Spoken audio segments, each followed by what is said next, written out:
오늘 우리에게 주시는 하나님의 말씀은 로마서 8장 29절부터 39절까지의 말씀입니다. 하나님께서는 미리 하신 사람들을 택하셔서 자기 아들의 형상과 같은 모습이 되도록 미리 정하셨으니 이것은 그 아들이 많은 형제 가운데서 맏아들이 되게 하시려는 것입니다. 그리하여 하나님께서는 이미 정하신 사람들을 부르시고 또한 부르신 사람들을 의롭게 하시고 의롭게 하신 사람들을 또한 영화롭게 하셨습니다. 그렇다면 이런 일을 두고 우리가 무엇이라고 말할 수 있겠습니까? 하나님이 우리 편이시면 누가 우리를 대적하겠습니까? 자기 아들을 아끼지 않으시고 우리 모두를 위하여 내주신 분이 어찌 그 아들과 함께 모든 것을 우리에게 선물로 거저주지 않으시겠습니까? 하나님께서 택하신 사람들을 누가 감히 고발하겠습니까? 의롭다 하시는 분이 하나님이신데 누가 감히 그들을 정죄하겠습니까? 그리스도 예수는 죽으셨지만 오히려 살아나셔서 하나님의 오른쪽에 계시며 우리를 위하여 대신 간구하여 주십니다. 누가 우리를 그리스도의 사랑에서 끊을 수 있겠습니까? 환난입니까? 곤고입니까? 박해입니까? 굶주림입니까? 헐벗음입니까? 위협입니까? 또는 칼입니까? 성경에 기록된 바 우리는 종일 주님을 위하여 죽임을 당합니다. 우리는 도살당할 양과 같이 여김을 받았습니다 한 것과 같습니다. 그러나 우리는 이 모든 일에서 우리를 사랑하여 주신 그분을 힘입어서 이기고도 남습니다. 나는 확신합니다. 죽음도 삶도 천사들도 권세자들도 현재 일도 장래 일도 능력도 높음도 깊음도 그 밖에 어떤 피조물도 우리를 우리 주 예수 그리스도 안에 있는 하나님의 사랑에서 끊을 수 없습니다. 자, 오늘 설교하는 이 로마서 8장 29절부터 39절 이 본문은 굉장히 강력한 메시지입니다. 그 핵심이 35절에 나와 있는데 그 처음 말씀이 이렇게 나옵니다. 누가 우리를 그리스도의 사랑에서 끊을 수 있겠습니까? 아멘이시죠? 여러분, 이 말씀은 굉장히 은혜가 됩니다. 누가 도대체 그리스도 예수의 사랑에서 우리를 끊을 수 있겠는가? 그죠? 그렇게 주님의 사랑은 확실한 사랑이라는. 그런데 사실 이 구절은 뒤에 하반절까지 읽어봐야 됩니다. 그 뒤에 구절이 굉장히 부담스럽습니다. 환난입니까? 곤고입니까? 박해입니까? 굶주림입니까? 헐벗음입니까? 위협입니까? 또는 칼입니까? 이 부분에 오면은 그렇게 쉽게 아멘이 잘 안 됩니다. 예를 들면 환난과 곤고와 박해와 굶주림과 헐벗음, 위협이나 또 칼, 이런 것들은 하나님의 사랑인가를 의심하게 만드는 것들이거든요. 여러분, 예수를 믿으시고 환난과 곤고와 박해를 당하거나 또는 헐벗고 굶주리게 되거나 또는 심지어 칼로 죽임을 당하게 될 때, 이것은 하나님의 사랑이야, 이렇게 말할 수 있겠습니까? 그러므로 오늘 이 말씀은 굉장히 강력한 메시지이면서도 동시에 우리의 믿음의 실상을 그대로 다 보여주는, 또 우리에게는 굉장히 부담스러운 말씀이기도 합니다. 저는 오늘 성령의 역사하심으로 우리가 이 말씀을 오늘 들으실 때 여러분의 마음에 어떤 일이 있어도 하나님과 여러분 사이에 이 사랑이 끊어지지 않는 사랑이라고 하는 확신을 얻게 되기를 축복합니다. 쉬운 일은 아닙니다. 정말 성령께서 역사하지 않으시면 그렇게 되지 못합니다. 그래서 더욱 성령의 역사하심을 우리가 갈망하게 되는 겁니다. 자, 먼저 확인할 것은 하나님께서 우리를 향한 사랑이 정말 끊어지지 않는 사랑인지 끊을 수 없는 사랑인지를 한번 확인하는 것입니다. 여러분, 하나님이 우리를 사랑하시는데 그 사랑은 끊어지지 않는 사랑일까요? 그 점에 대해서 우리 안에 두려움이 있습니다. 끊어질 수도 있지 않을까 하는 두려움이 있습니다. 어느 경우가 그런 경우가 있을까요? 우리가 죄를 지었을 경우. 우리가 만약에 죄를 지으면 하나님이 우리를 사랑하시는 사랑이 끊어지지 않겠는가? 그래서 우리가 이렇게 하나님 앞에 예배를 드리러 나왔어도 마음속에 두려움이 우리 속에 있습니다. 하나님이 나를 정말 받아주실까?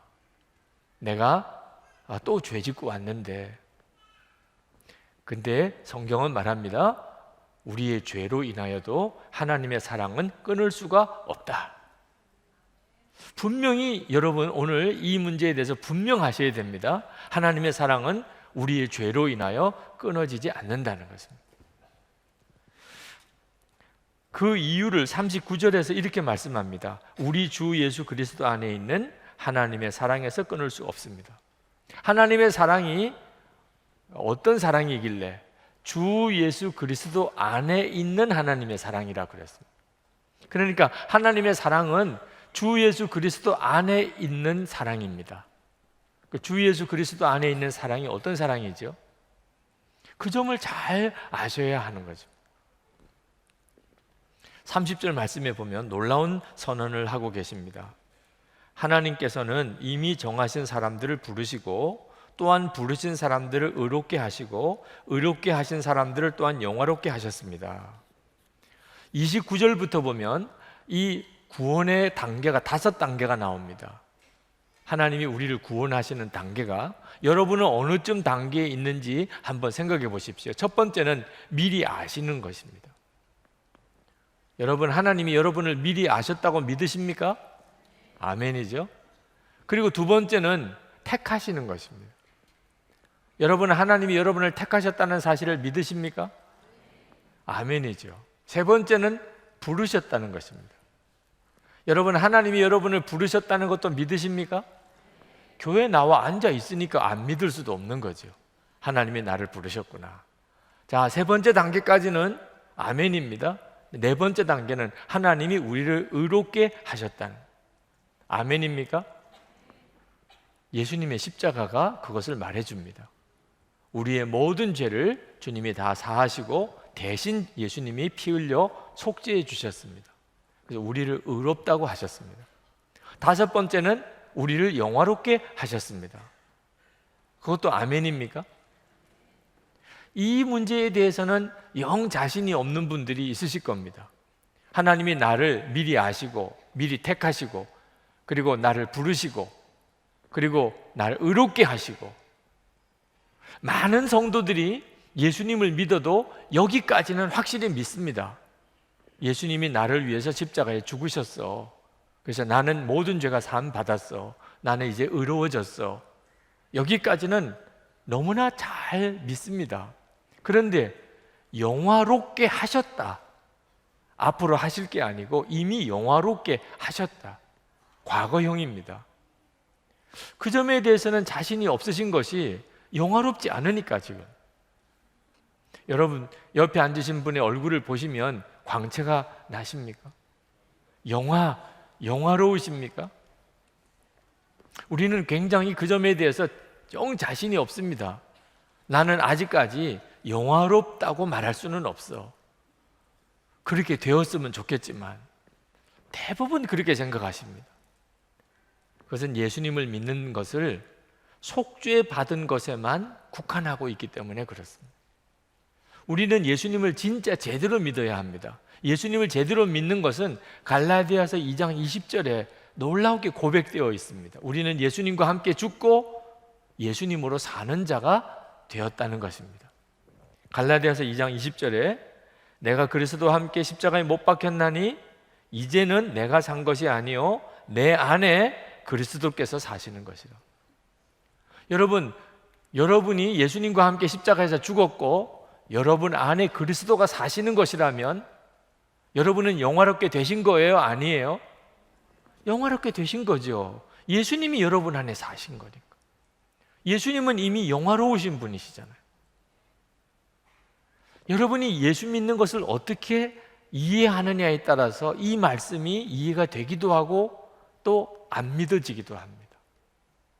나는 죽었고 예수님이 내 생명이셔. 이것이 믿어지는 사람은, 그렇게 고백이 되는 사람은 영화롭게 하셨다는 말씀이 믿어지는 거예요. 이 사실이 믿어지는 사람에게는 하나님이 나를 사랑하시는데 죄로 인하여 끊어질 수 있을까? 이건 말도 안 되는 겁니다. 우리가 어떤 죄를 지었다 할지라도 이미 우리는 영화롭게 된 사람입니다. 그리고 하나님이 우리를 그렇게 인도하세요.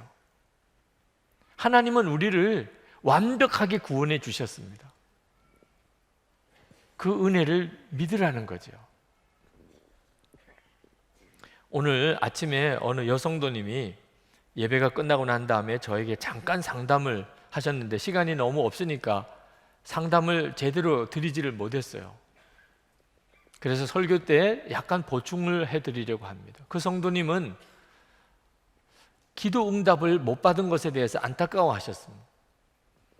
그는 예수를 믿고 마음이 너무너무 간절한 사모하는 마음이 생기는데 그것은 정말 주님을 체험하고 싶은 것입니다. 어떤 사람은 예수님이 빛과 같이 자기에게 임하셨다고 하는 이야기도 들었고, 어떤 사람은 비둘기 같은 성령이 자기에게 임했다고 이런 말도 들었습니다. 그래서 자기도 정말 그렇게 하나님을 체험하고 싶었습니다. 그리고 기도했습니다. 기도했으면 받은 줄로 믿으라고 그래서 지금 기다리고 있습니다. 그런데 자기는 도무지 그런 은혜를 못 받고 있다는 겁니다. 목사님, 도대체 왜 나에게는 하나님이 그런 은혜를 안 주시는 건가요? 제가 그 성도님에게 말씀을 드렸어요. 성도님, 이미 성도님은 비둘기같이 성령이 임하시거나 빛으로 주님을 만나시는 것과 비교가 안 되는 너무나 놀라운 은혜를 이미 받고 있는 것을 모르고 있기 때문입니다. 이미 성도님 안에 주님이 임하셨습니다. 주님이 이미 성도님 안에 임하셨어요.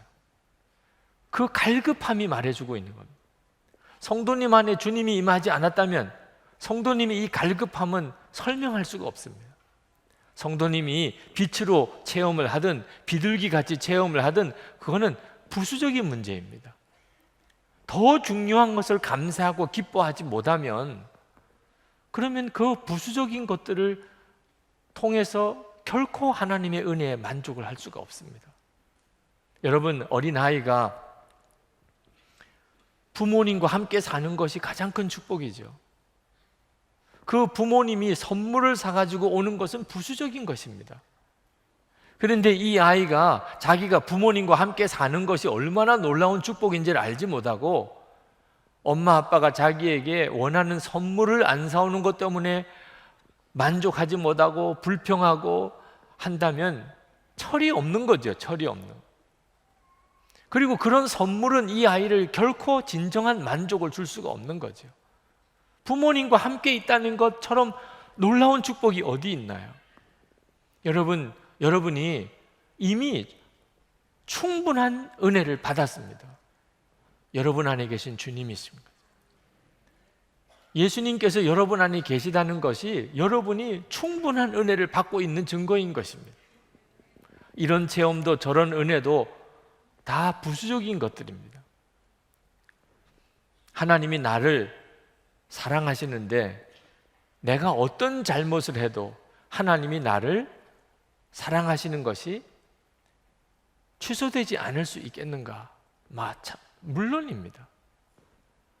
주님이 내 안에 오셨거든요. 31절 말씀에 사도 바울이 이렇게 말합니다. 하나님이 우리 편이시면 누가 우리를 대적하겠습니까? 자기 아들을 아끼지 않으시고 우리 모두를 위하여 내주신 분이 어찌 그 아들과 함께 모든 것을 우리에게 선물로 거저주지 않으시겠습니까? 이미 하나님은 우리에게 가장 중요한 것을 주셨어요. 우리 속에 주님이 오게 하셨어요.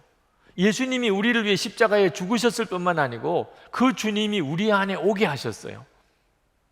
그렇다면 그 무엇이 도대체 우리를 하나님의 사랑에서 끊을 수 있겠느냐 말입니다. 우리가 죄를 지으면 항상 이 문제에 대해서 흔들립니다. 하나님이 진짜 나를 지금도 사랑하실까? 여러분, 성경을 정확히 아셔야 됩니다. 로마서 5장 8절에 우리가 아직 죄인 되었을 때 그리스도께서 우리를 위하여 죽으심으로 하나님께서 우리에 대한 자기의 사랑을 확증하셨느니라. 여러분, 하나님이 여러분을 언제 사랑하셨는지를 아셔야 됩니다. 여러분이 죄인이었을 때. 예수 믿으시고 사랑하신 거 아닙니다. 여러분이 큐티를 잘하니까 그때부터 사랑하신 것도 아닙니다. 여러분이 이렇게 주일마다 교회 와서 예배를 잘 드리니까 그때부터 사랑하신 것도 아닙니다. 여러분이 진짜 말할 수 없는 죄인이었을 때 하나님은 여러분을 위해서 당신의 독생자를 주시고 대신 십자가에 죽게 하시게 하심으로 여러분을 향한 사랑을 확증하셨습니다. 이걸 분명히 아셔야 됩니다. 내가 어떤 죄를 지을지라도 하나님의 사랑은 끊을 수가 없다. 끊어지지 않는다. 한 번은 어느 국회의원이 모임을 가지고 있는 곳에 갔어요. 갔더니 그분이 여러 사람들하고 악수하면서 인사하는 것을 이렇게 보았습니다. 보니까 다 똑같이 인사하는 게 아니더라고요.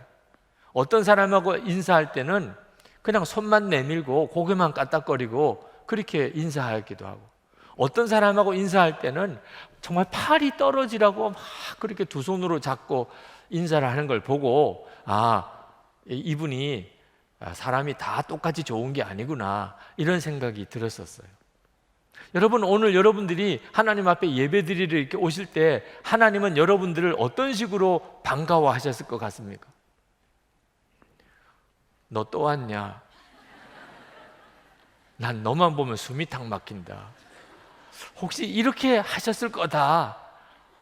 하나님이 나를 보시면은 오히려 하나님이 어색해 하셨을 거다. 혹시 그렇게 생각하시는 분이 이 자리에 한 사람이라도 있다면 그건 정말 몰라서 하시는 거예요. 결코 그렇지 않습니다. 하나님은 너무 기뻐서 펄쩍펄쩍 뛰면서 너무 반가워서 여러분들을 끌어안으시고 좋아하셨어요. 믿어지지 않으시는 분이 틀림없이 있으실 거예요. 목사님, 저를 몰라서 그러시지 저는 절대로 하나님이 그렇게 기뻐할 그런 사람이 아닙니다. 이사야 43장을 보면 거기에 이스라엘 백성들을 향하여 하나님이 이렇게 말씀합니다. 1절에 보면 너는 내 것이라. 4절에 보면 내가 너를 보배롭고 존귀하게 여기고 너를 사랑하였다. 야, 도대체 이스라엘 백성들이 얼만큼 잘했길래 하나님이 이렇게까지 말씀하셨을까? 근데 참 실망스럽게도 8절에 보면 눈이 있어도 소경이요 귀가 있어도 귀머거리인 백성이라고 말씀하셨어요. 얼마나 말을 안 들었으면, 도대체 하나님을 얼마나 속을 썩였으면 너희는 눈이 있어도 보지 못하고 귀가 있어도 듣지 못하는 자들이야, 그러셨을까? 그런데 더 이상한 것은 그런 이스라엘 백성들에게 주님은 내가 너를 보배롭고 존귀하게 여기고 너를 사랑하였다는 말은 또 무슨 말이죠? 하나님이 그들의 아버지시니까. 그렇게 속썩이는 백성이지만 하나님께서 그들의 아버지시니까 이스라엘 백성들을 그렇게 말씀하신 거예요. 7절 말씀에 보면 이렇게 쓰셨습니다. 내 이름으로 일컫는 자 곧 내가 내 영광을 위하여 창조한 자라고 그들을 내가 지었고 만들었느니라. 이스라엘 백성들을 하나님이 창조하시고 만들었기 때문에 그렇게 속썩이는 자들이라도 하나님은 그들을 보배롭고 존귀하게 그리고 사랑하고 기뻐하셨다는. 여러분, 우리들은 어떤 존재입니까? 예수님께서 대신 죽어주신 분, 그리고 그 영으로 우리 안에 오신 분이에요. 그런 사람입니다, 우리가. 그리고 우리 안에 오신 성령께서 우리가 하나님의 자녀임을 증거하십니다.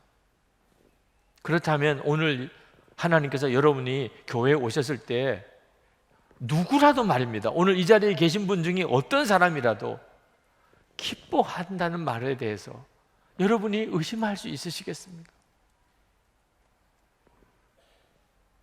정말 평소에 교회 안 나오시던 분, 오늘 정말 어떻게 한번 오신 분,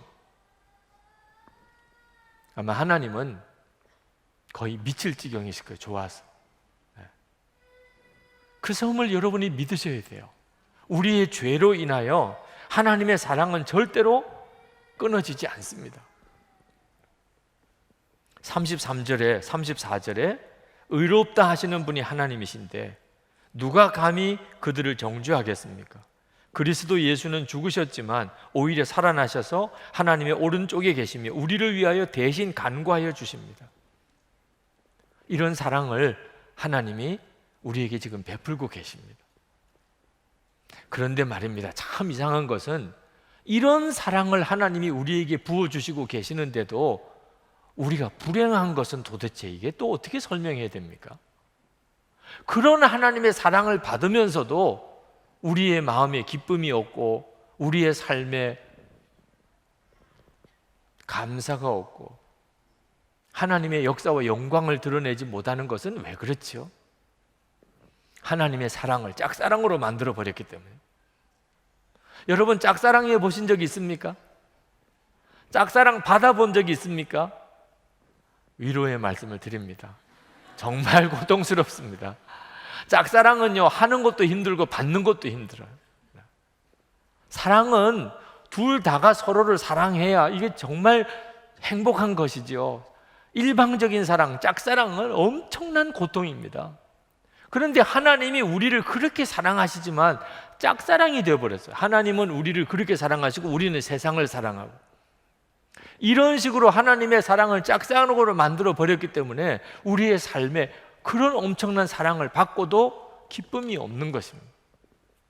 그러므로 이 끊을 수 없는 이 사랑, 하나님과 우리 사이에 이 사랑이 진짜 우리에게 행복하려면 우리도 하나님을 사랑하는 사랑이 끊을 수 없는 사랑이어야 되는 것입니다.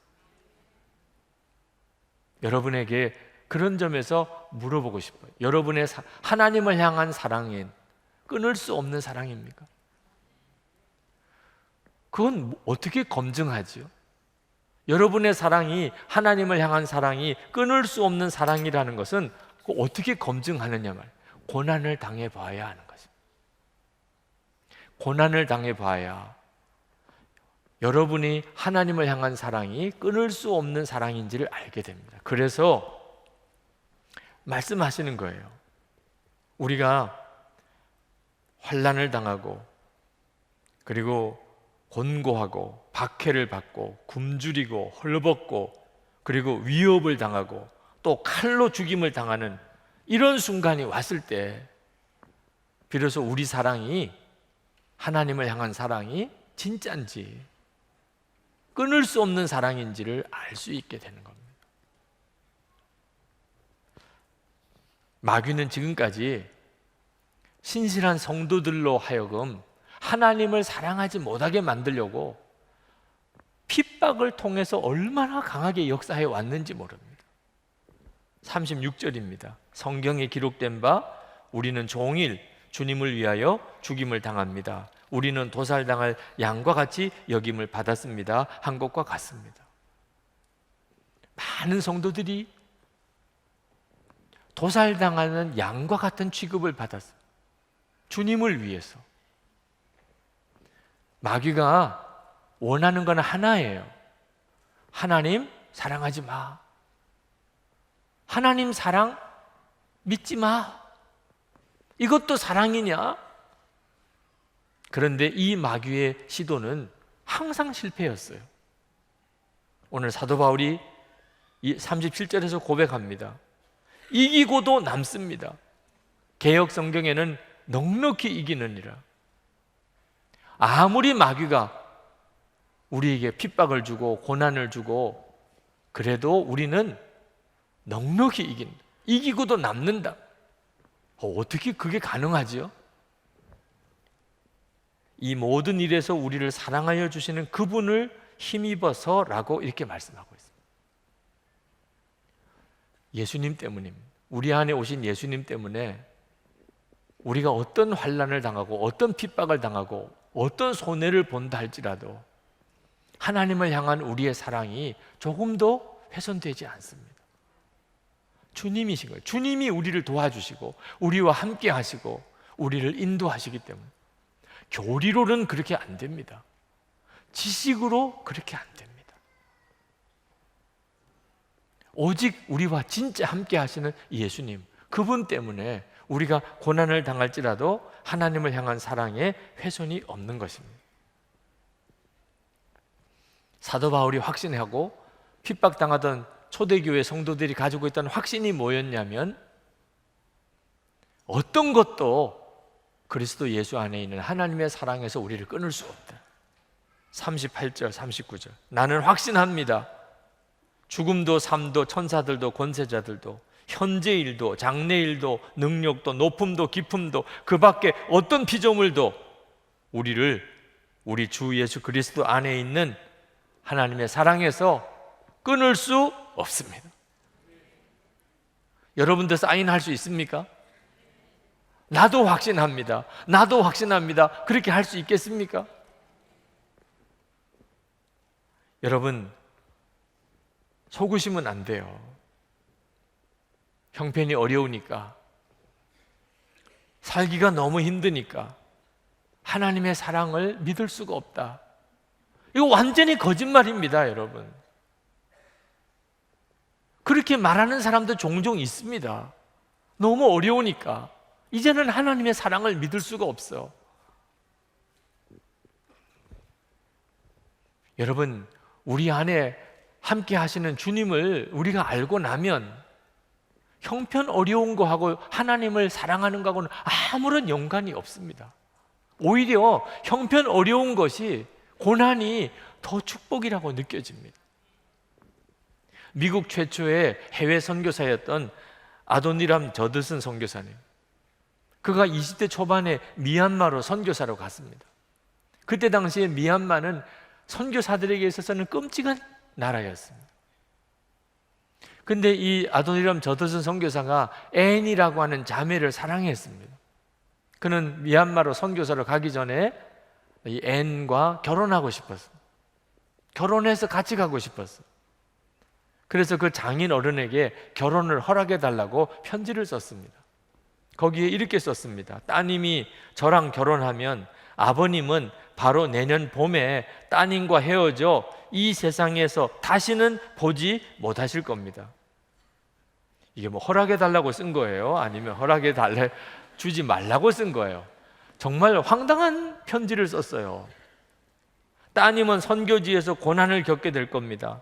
바다의 위험과 인도 남부의 치명적인 기후와 극심한 가난과 모욕과 압제와 심지어 비참한 죽음에까지 노출될 것입니다.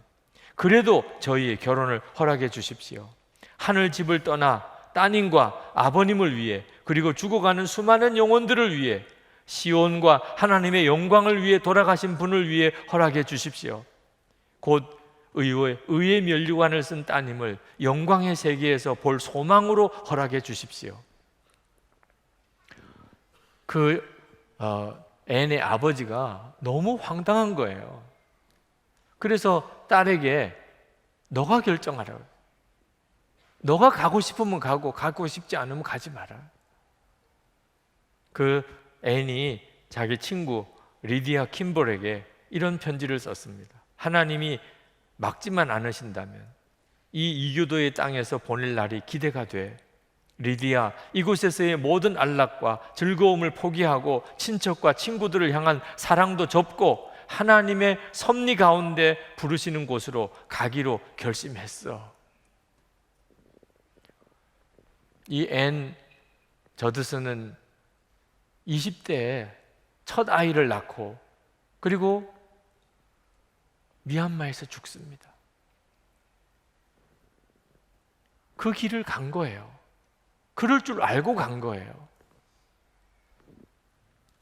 고난하고 사랑하고는 절대로 상충되는 게 아닙니다. 우리가 하나님을 향한 사랑이 진짜라면 고난이 절대로 그 사랑을 꺾지 못합니다. 오히려 고난이 감사하다니까요. 여러분, 우리가 인생을 다 마치고 그리고 천국에 갔을 때, 그때 천국에서 이런 일을 상상해 볼 수 있겠습니다. 우리를 극장으로 데리고 가는 겁니다.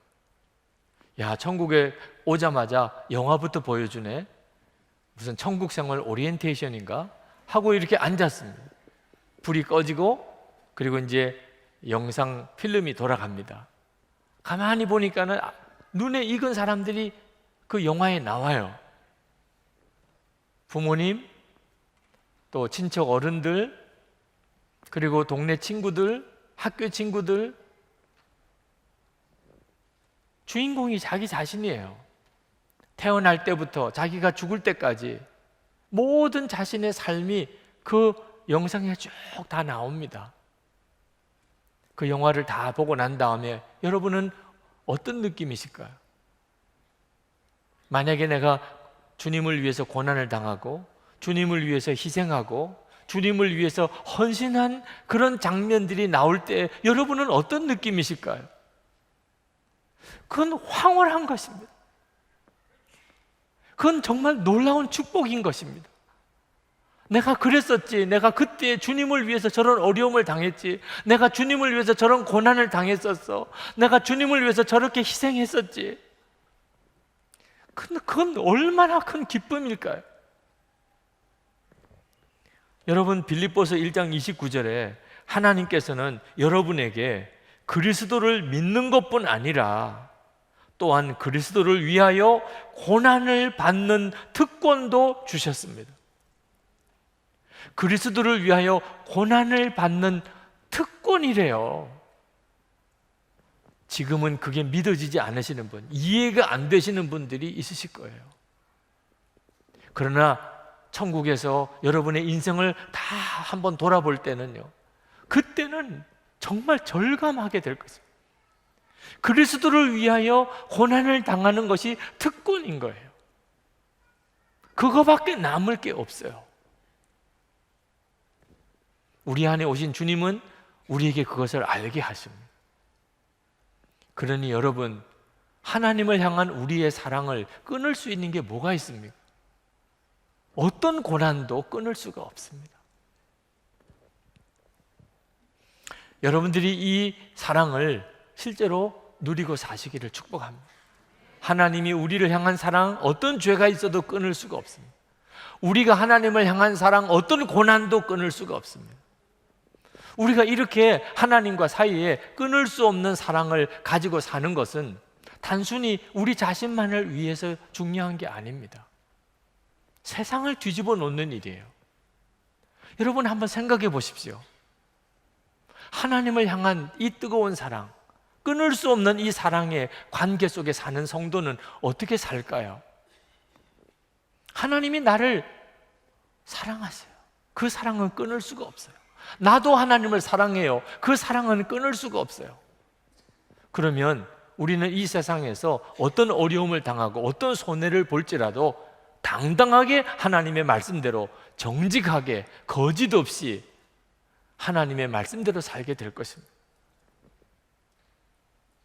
오늘 여기에 계신 분이 한 2,000명 정도, 3부 예배만 들으시는 분이 한 2,000명 정도 되는데, 여러분 이 나라에 2,000명만이라도 하나님과 사랑을 끊을 수 없는 사랑을 진짜 믿고 그게 믿어지고, 그래서 어떤 어려움이 올지라도 하나님의 말씀대로만 사는 사람이 있다면 우리나라 어떻게 될까요? 어제 뉴스를 보니까 미국 대법원에서 동성애 합헌 판정을 했더라고요. 이제 미국에는 동성애 문제는 전 모든 주가 다 합헌으로 인정을 해야 됩니다. 이제는 동성애가 죄라고 하면은 법을 어기는 것이 이제 미국 전역의 연방법이 된 거예요. 우리나라도 그 영향을 아마 조만간에 심각하게 받을 것 같습니다. 우리는 걱정스러운 것이 소돔과 고모라가 왜 유황불 심판을 받았습니까?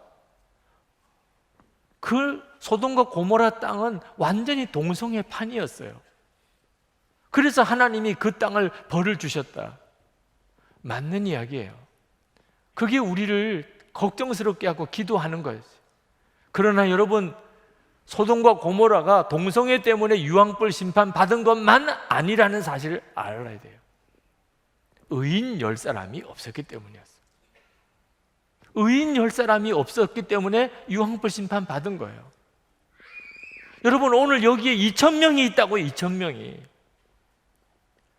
하나님의 사랑, 하나님을 향한 사랑, 끊을 수 없는 사랑, 이런 사랑에 감격하고 확신하는 사람, 그래서 무슨 일이 있어도 하나님의 말씀대로 사는 사람 2,000명이 있다면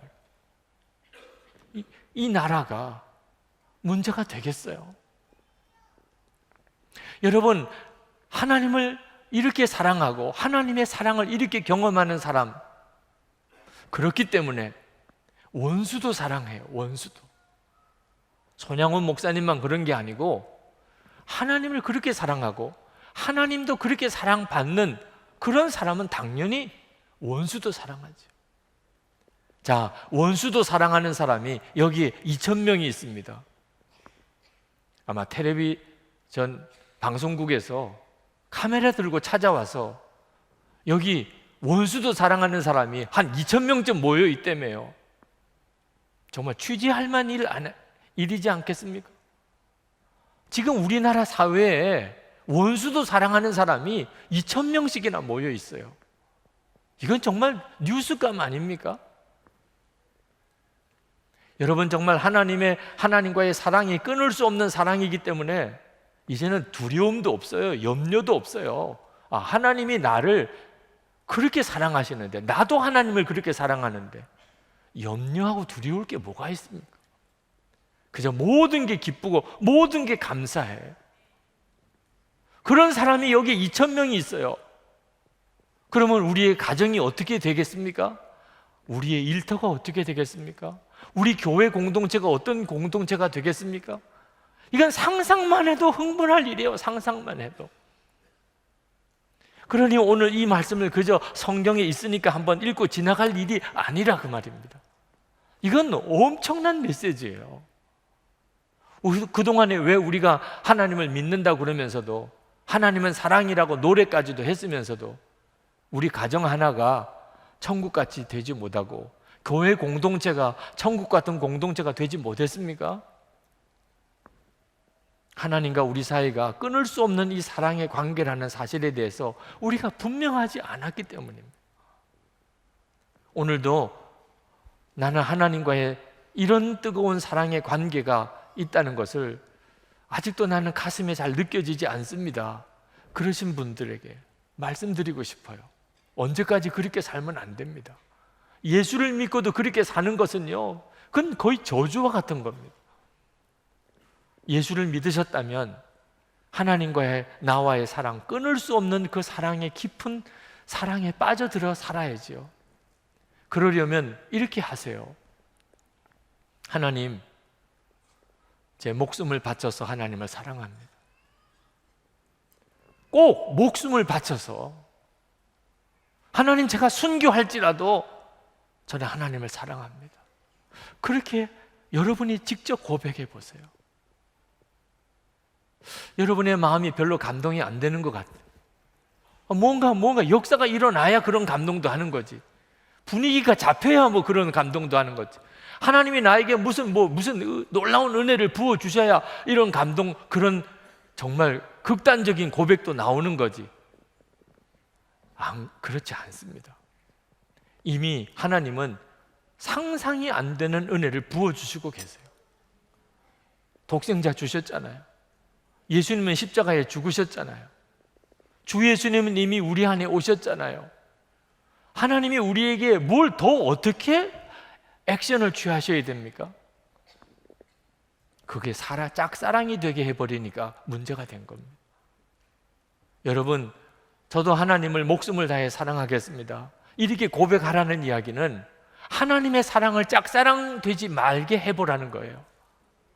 여러분이 빛이신 주님 앞에 등지지 말고 돌아서시라는 거예요. 그러면 무슨 일이 벌어지는지를 보시라는 거예요. 이건 황홀한 일입니다. 여러분도 살고 가정도 살고 그리고 교회도 살고 나라와 민족도 사는 길입니다. 기도하십시다. 이 시간 하나님 앞에 여러분 정말 간절한 마음으로 기도하시기 바랍니다. 하나님이 우리를 부르신 것은 그 어떤 것으로도 끊을 수 없는 사랑의 관계로 부르셨습니다. 그 사랑의 관계 속에 사셔야 됩니다. 모두에게 허락하신 은혜입니다. 여러분이 주님께 기도하십시오. 그 사랑을 달라고 기도하지 마시고 이미 주셨으니까, 주님, 저도 목숨을 다해 주님을 사랑합니다. 여러분이 진정으로 여러분의 마음에서부터 믿음으로 기도해 보십시오. 비로소 여러분을 향한 하나님의 사랑을 여러분이 절감할 수 있게 되실 것입니다.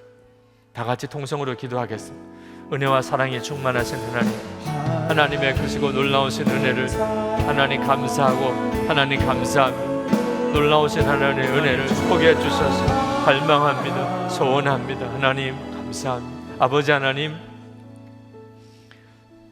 이 시간에 사랑하는 모든 성도들의 마음의 중심에 이 말씀이 살아있는 말씀이 되고, 성령께서 정말 눈을 열어주시고 하나님과 사랑에 깊이 빠져드는 은혜를 허락해 주시기 원합니다.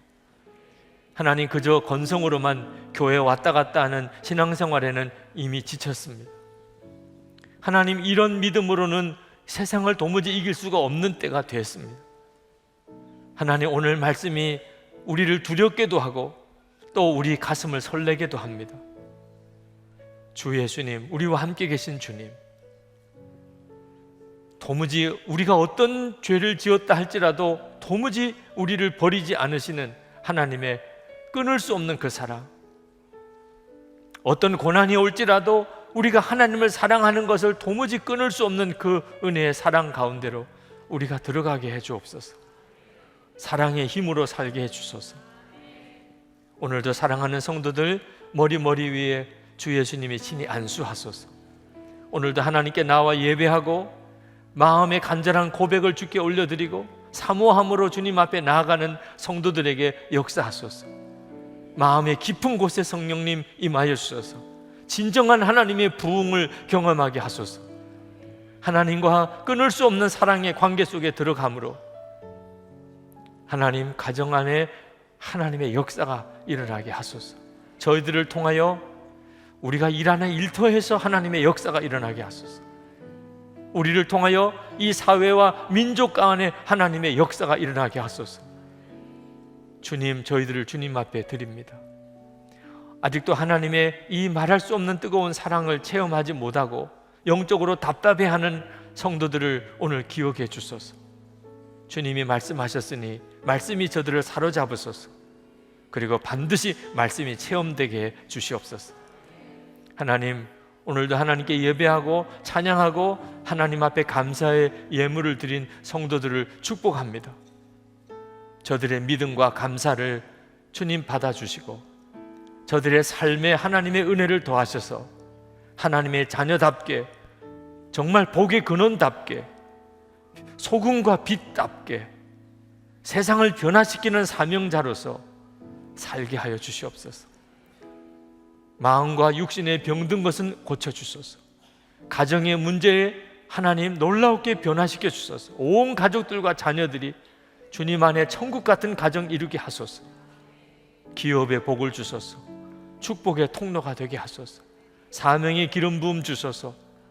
하나님의 나라 위에서 헌신하고 충성하는 종들이 다 되게 하시고 이 민족의 화합과 통일을 주소서. 북한에 있는 동포에게 생명의 복음이 전해지게 하시고 전 세계에 흩어져 나가 있는 선교사님 축복하시고 또 단기 선교로 나가는 성도들을 축복하시고 그리고 핍박당하는 교회에 주여 오늘도 은혜를 더하여 주시옵소서. 주 예수 그리스도 이름으로 간절히 기도합나이다. 아멘.